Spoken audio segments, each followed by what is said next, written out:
हॉटेलसारखी अंडा करी बनवली होती घरी. तर भाजीला काय आलं नव्हतं माझ्याकडे, पालेभाज्या वगैरे काय नव्हत्या. तसं हे रात्रीला घेऊन आले, पण तोपर्यंत माझी भाजी झाली होती. म्हणलं चला तुमच्यासोबत ही रेसिपी शेअर करते. कारण ही अंडा करी ना एवढी टेस्टी लागते ना, सेम आपण हॉटेलमध्ये जसं खाताना तसंच लागतं. तर त्याआधी आपण अंडे बॉईल करून घ्यायचे. तसं मी दोघांसाठीच बनवले होतं म्हणून मी 3च अंडे घेतले होते. तुम्ही क्वांटिटीमध्ये चेंज करू शकता. तर त्या अंड्याला बॉईल करून घेतले आणि नंतर त्या अंड्याला फ्राय केले तेलामध्ये. आता बरेच लोक ह्याच्यामध्ये हळद, मीठ वगैरे टाकून पण फ्राय करतात, पण मी असंच करते. आणि नंतर त्याला थोडंसं कट करून घ्यायचं. म्हणजे तुम्हाला पाहिजे असेल तर. तसं मी 2 अंडे तसेच घेतले आणि एकाच अंड्याला कट केलं होतं आणि बेसिक मसाले टाकून फोडणी दिली.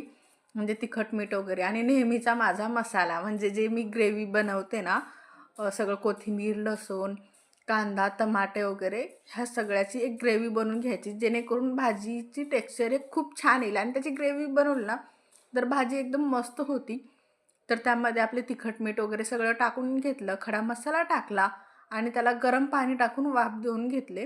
जोपर्यंत भाजी आपली ऑइल सोडत नाही तोपर्यंत.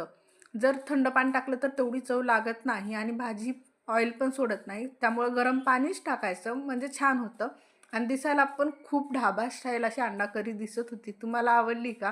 तुम्ही पण ह्याच पद्धतीने करताय का असं मला वाटतं. चला भेटू पुन्हा. बाय.